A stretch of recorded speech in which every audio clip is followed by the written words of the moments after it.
بسم اللہ الرحمن الرحیم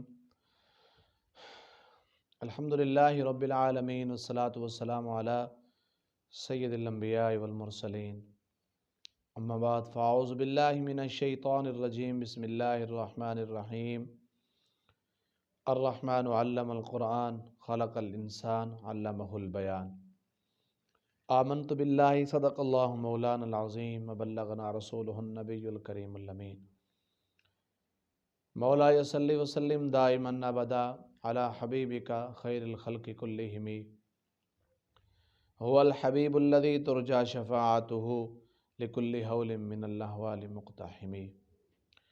اللہ رب العزت کی حمد و ثنا، نبی علیہ السلام کی بارگاہ کے اندر تحفہ درود و سلام عرض کرنے کے بعد دعا ہے مالک لم یزل ہم سب کو قرآن و سنت کا فہم نصیب فرمائے، قرآن اور سنت پر زندگی گزارنے کی توفیق عطا فرمائے۔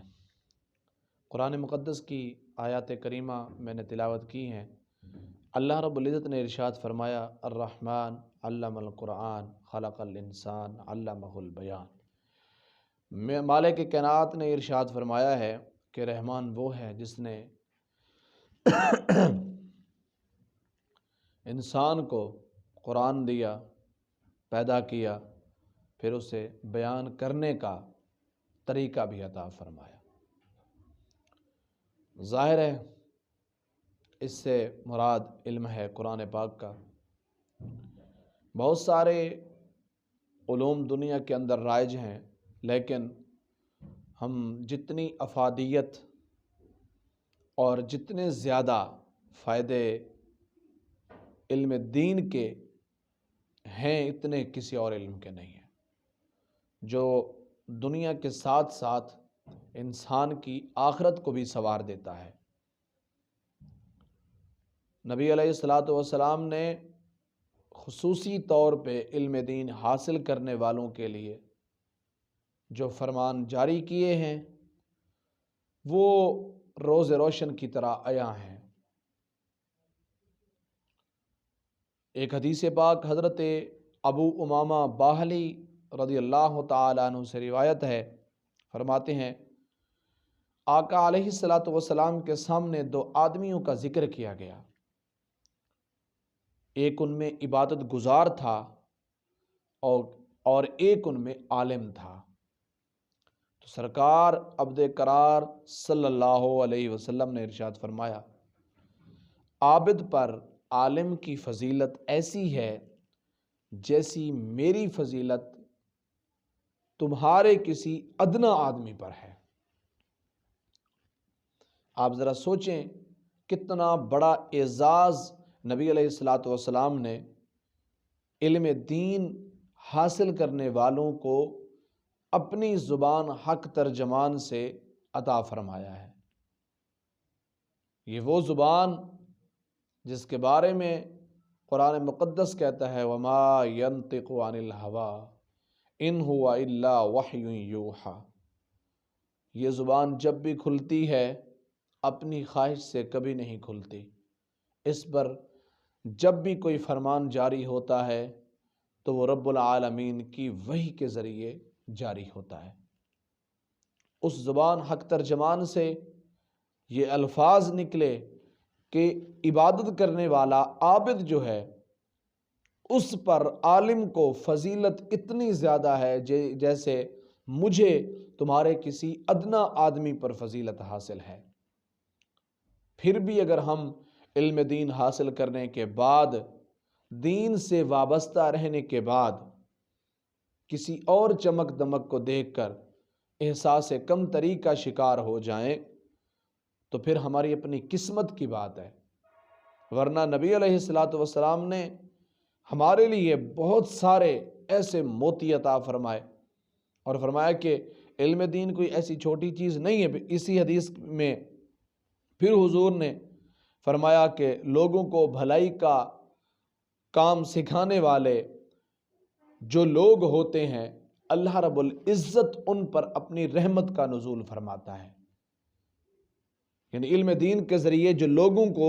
بھلائی کا کام سکھاتے ہیں، معاشرے کے اندر کس طرح تم نے مفید کردار ادا کرنا ہے، اور حسن معاشرت کیا چیز ہوتی ہے۔ بڑی بڑی تہذیبوں کو دیکھ لیں، کوئی بھی تہذیب حضور نبی علیہ الصلوۃ والسلام کی تہذیب کو ٹچ بھی نہیں کرتی، اور میرے آقا صلی اللہ علیہ وسلم کی تہذیب اور تمدن قرآن و سنت ہے، قرآن ہے۔ اور ہمیں فرمایا کہ ہر چیز بعد میں ہوگی، تمہارے لیے سب سے پہلے یہ قرآن ہوگا، اور اسی قرآن کو اگر تم نے دیکھنا ہو کسی دوسرے زاویے سے تو فرمایا اس کو پریکٹیکلی دیکھنا ہو تو پھر دیکھ لو، لقد کان لکم فی رسول اللہ اسوۃ حسنہ۔ وہ جو علم تمہارے پاس ہے قرآن کا، اگر تم نے اس کو کسی پیکرے مجسمہ کے اندر دیکھنا ہے تو وہ آقا کریم علیہ الصلوۃ والسلام کی ذات طیبہ ہے، جو دنیا میں کسی استاد سے نہیں پڑھے، لیکن دنیا میں کسی بھی استاد سے نہ پڑھنے کے باوجود پوری انسانیت کے استاد ہیں، معلم کائنات ہیں۔ اور پھر ایسا انقلاب آپ نے اپنی تعلیمات کے ذریعے دنیا کے اندر برپا کیا کہ تاریخ انسانی انگشت بدنداں ہے، اور وہ ششدر رہ گئی کہ اتنے کم عرصے میں آخر کیا چیز ہے جو دنیا کو، نظام دنیا کا نقشہ ہی بدل دیتی ہے۔ وہ یہی ہے جس کے بارے میں میں حدیث رسول صلی اللہ علیہ وسلم پڑھ رہا تھا، اور اس کے نبی علیہ السلام فرمایا کہ لوگوں کو بھلائی کا درس دینے والے پر اللہ رحمت نازل فرماتا ہے، اللہ کے فرشتے، زمین اور آسمان کے رہنے والے، یہاں تک کہ چیونٹیاں اپنے بلوں کے اندر اور مچھلیاں پانی کے اندر رہ کر علم دین حاصل کرنے والے کے لیے اللہ رب العزت کی ذات سے دعائے خیر کرتے رہتے ہیں۔ یہ ایک اتنا بڑا اعزاز ہے جس کو دنیا کی کوئی بھی طاقت ٹھکرا نہیں سکتی۔ اب یہ بھی نہیں ہے کہ علم دین حاصل کر کے گوشہ نشین ہو جاؤ اور دنیا سے تمہارا واسطہ ہی نہ ہو کوئی، بلکہ علم دین حاصل کرنے کا آج کے دور میں جو سب سے بڑا مقصد ہونا چاہیے وہ یہ کہ ہم قرآن اور سنت کا علم حاصل کرنے کے بعد اس کو دنیا میں رائج کروانے کے لیے کوشش کریں گے۔ قرآن مجید ارشاد فرماتا ہے وَمَن لَّمْ يَحْكُم بِمَا أَنزَلَ اللَّهُ فَأُولَٰئِكَ هُمُ الْفَاسِقُونَ۔ اگر تم نے خدا تعالیٰ کے فیصلے کو نہ مانا تو پھر تم فاسق ہو۔ لہذا ہمیں وہ قرآن و سنت کا جو نور ہے اس کو کائنات کے اندر پھیلانا ہے اس طریقے سے کہ دنیا کو پتہ چلے کہ محمد عربی صلی اللہ علیہ وسلم نے یہ انقلاب جو مسلمانوں کے دلوں کے اندر برپا کیا تھا، وہ انقلاب آخر میں چیز کیا تھا۔ اگر ہم گوشہ نشین ہو گئے تو شاید پھر حالات اس سے بھی بدتر ہوتے جائیں گے۔ ایک اور حدیث پاک ہے، حضرت کثیر بن قیس رضی اللہ تعالی عنہ نے فرمایا کہ میں حضرت ابو درداء کے ساتھ دمشق کی ایک مسجد میں بیٹھا ہوا تھا، تو ایک آدمی نے آ کر کہا اے ابو درداء، بے شک میں رسول اللہ صلی اللہ علیہ وسلم کے شہر مدینہ منورہ سے آیا ہوں۔ یہاں پہ جملہ معترضہ کے طور پہ مجھے ایک بات یاد آ گئی ہے، میں کرنا چاہتا ہوں، بعد میں شاید بھول جائے گی، کہ اس وقت دیکھ لیں آپ 2021 چل رہا ہے، تو عالمی ادارہ صحت کی رپورٹ آئی ہے، انہوں نے کہا کہ 2020 میں شروع ہونے والے کرونا وائرس اور مختلف بیماریوں کے بعد جب پوری کائنات کا معائنہ کیا گیا تو جو ہمیں پوری کائنات کے اندر سب سے صحت مند اور پروقار شہر نظر آیا وہ مدینہ الرسول نظر آیا ہے۔ وہاں پہ کسی کو کوئی خطرہ نہیں آیا۔ ہم تو پہلے کہتے تھے کہ رسول اللہ صلی اللہ علیہ وسلم کے دست اقدس کی چھاؤں میں آ جاؤ، کوئی بیماری نہیں لگے گی۔ تو اس نے کہا کہ میں حضور کے شہر سے آیا ہوں ایک بات سن کے کہ آپ کے پاس کوئی ایک حدیث ہے جسے آپ رسول اللہ صلی اللہ علیہ وسلم سے روایت کرتے ہیں، میں اس کام کے علاوہ کوئی دوسرا کام کرنے کے لیے یہاں پہ نہیں آیا۔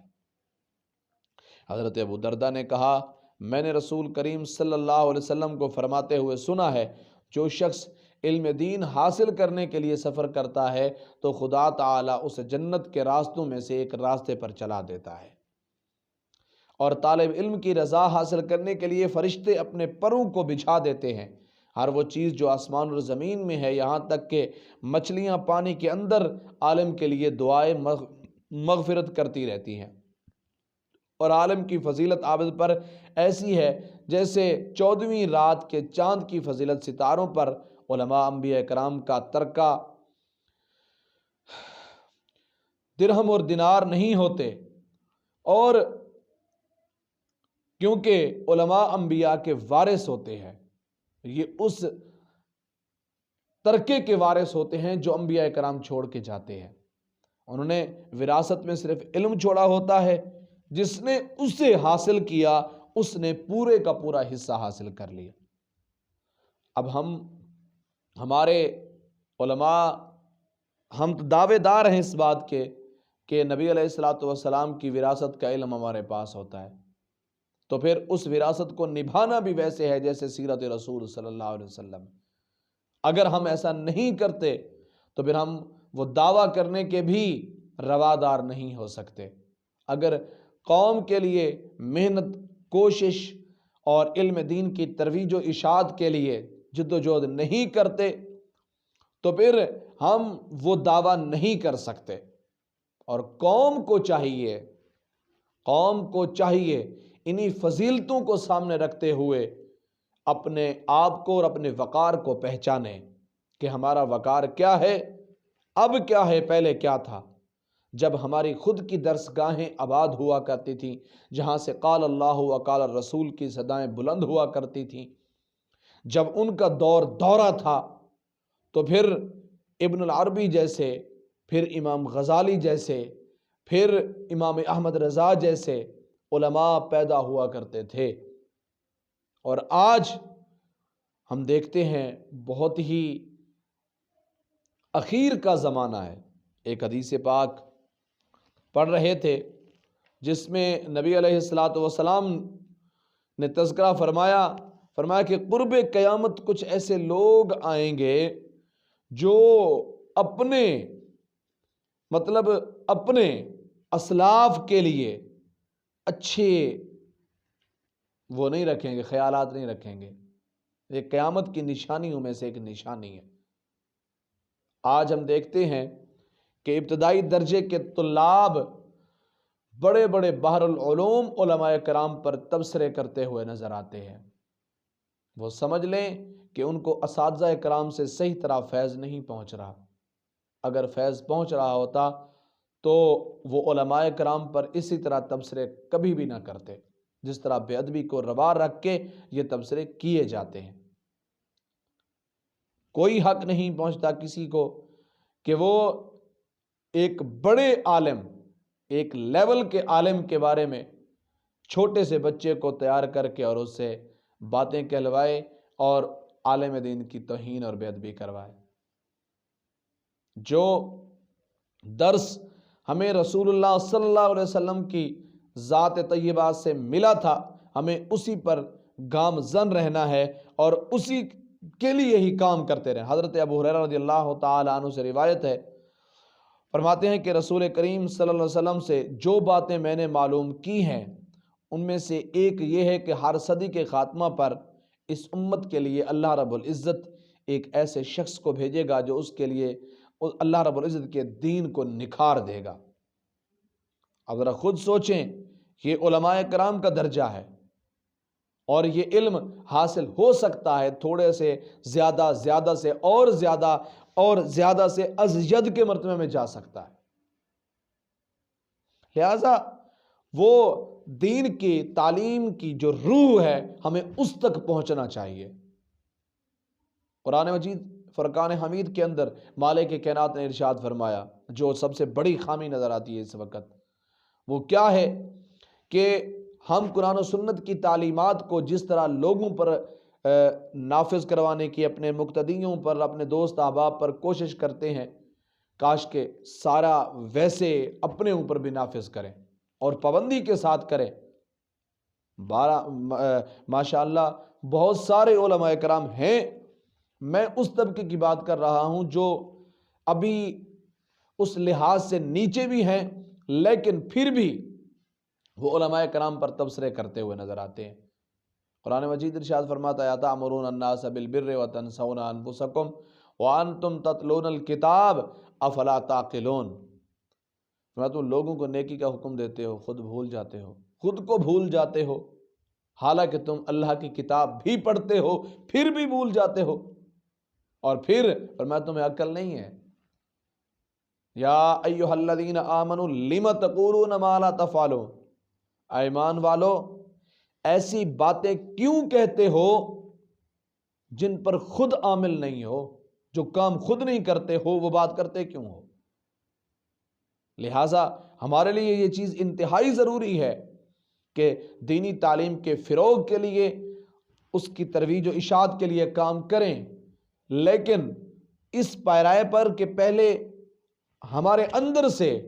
ہمارے خود کے اندر سے ایک تعلیمی نظام کی جھلک آنی چاہیے، ایک اصلاحی نظام کی، خیر خواہی نظام کی۔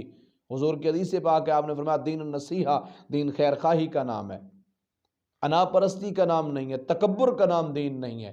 تکبر عاجزی کا نام ہے، خیر خواہی کا نام ہے۔ حضور نے فرمایا بشروا ولا تنفروا، قوم کو خوشخبری سناؤ، نفرت مت پھیلاؤ، یسروا ولا تعسروا، قوم کے لیے آسانی پیدا کرو، تنگی پیدا مت کرو، راستے آسان کرو۔ اگر اللہ نے تمہیں علم عطا فرمایا ہے، علم کا نور تمہیں مالک نے عطا فرمایا ہے، تو اس کے لیے، قوم کے لیے وہ راستے نکالو تاکہ قوم دین کی طرف واپس لوٹ آئے۔ قوم کو ایک سازش کے تحت،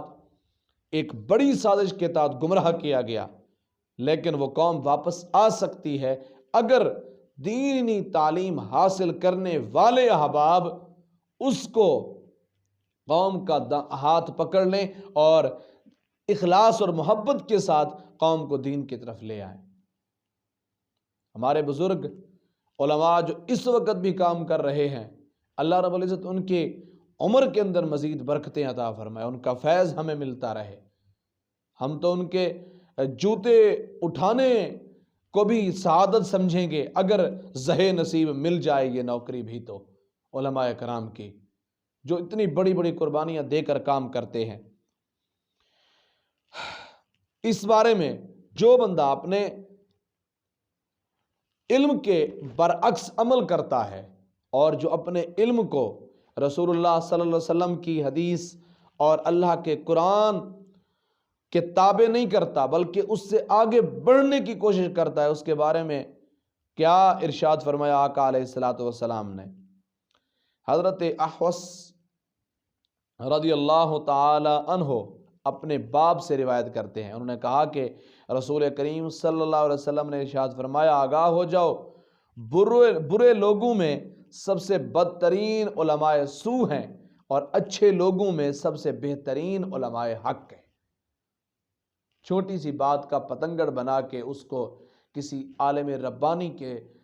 حق کے اندر اتنا زیادہ اچھال دینا، بدنامی کا باعث بنا دینا، یہ علماء سو کی نشانی ہے۔ علماء حق تو وہ ہیں جن کی نظر میں سب سے مقدم چیز دین مصطفیٰ صلی اللہ علیہ وسلم ہونا چاہیے، اور دین کی بات ہی سب سے افضل اور اعلیٰ ہونی چاہیے۔ اور پھر حضرت